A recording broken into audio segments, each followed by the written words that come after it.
It can also probably be used as a weapon. If someone's trying to steal your dog, you could whack them with this toy.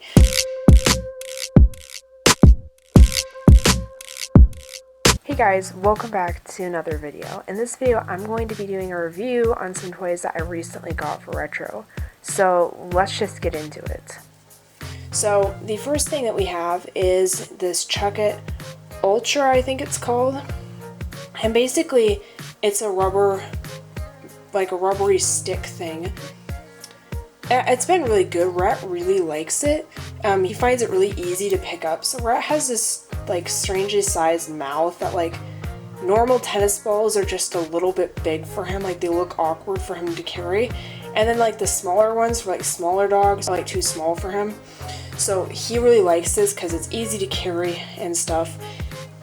This is also easier to control where you throw it to because it won't bounce as far as a ball will, and so I found that pretty nice.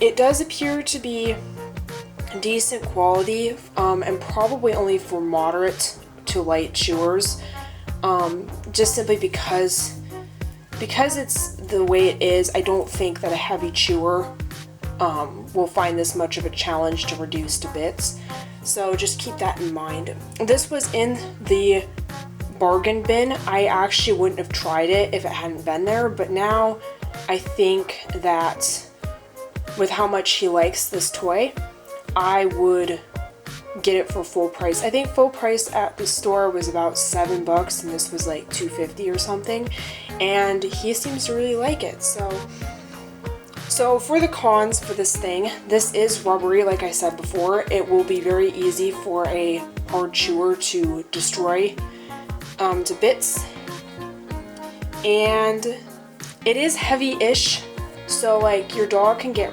probably pretty hurt if you accidentally hit them with this, or yourself. That being said, it can also probably be used as a weapon. If someone's trying to steal your dog, you could whack them with this toy. So that might be a pro for this thing. Anyway, that's about all I have to say for this. If I find any big defects with this, I will definitely make sure to let you guys know. I would not recommend playing tug with this, even though Rhett and I do. It's just, I think, probably hard on your dog's teeth a little bit, and if you don't trust your dog to not take your hand off, this is not going to protect you. So let's move on. So staying with the Chuck It brand, I have this Chuck It medium-sized Whistler ball. I have found this to be a really good ball. I know I've mentioned this one before. Let's get more into the nitty-gritty with it.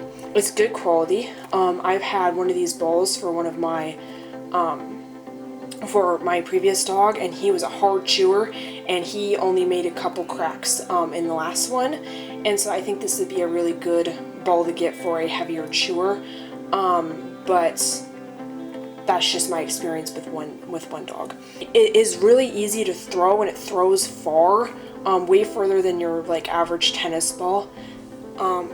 It does fit in this chucker, I suppose, and so that's really nice. Both the medium size, obviously, and this is a really good duo. You can get this ball really far with this chucker thingamaflopping. But it does make a little whistling noise as it throws, and it bounces really easily, so if you're trying to teach your dog to catch a ball, this might be slightly hard for them to catch, but I think this would be a good one to teach them with, or to move on to after using just a regular tennis ball.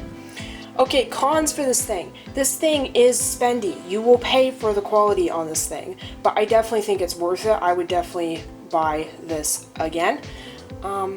This does not float. Obviously, it has holes in it. It will sink.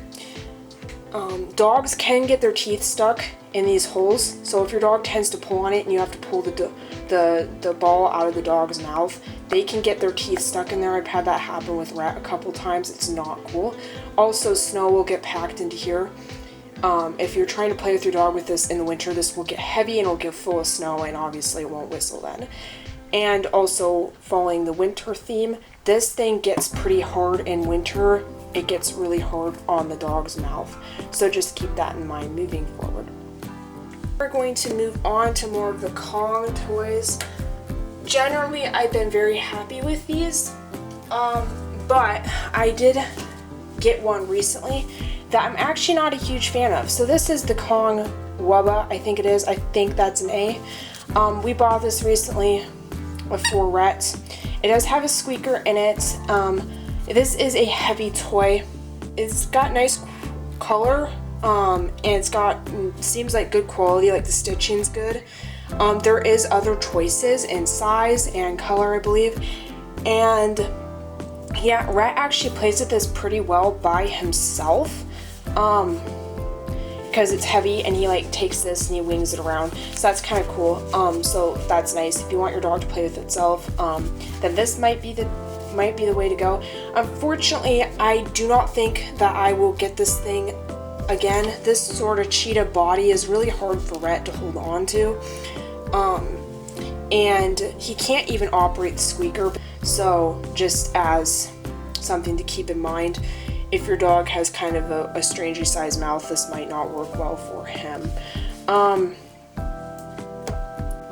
It is awkward to play with the dog with this. For Rhett's size, I do want to keep that in mind, and for the size of this particular toy, I think we went too large with it. It is awkward to play with, and actually I've got like hurt more times using this toy for tug than any of the other toys. So do keep that in mind. This is expensive, and Kong does tend to be an expensive but quality brand. So that could be a bit of a con, how expensive this toy is, and that I'm not really using it to play with him. So this is more of a toy that I won't be getting again. Thank you guys so much for watching. Keep a lookout for next week. I decided to split this video into two, so I'm going to be covering the next Kong toy and a couple other toys in the next video, so keep an eye out for that. If you guys enjoyed this video, please consider subscribing, and I hope to catch you guys next time.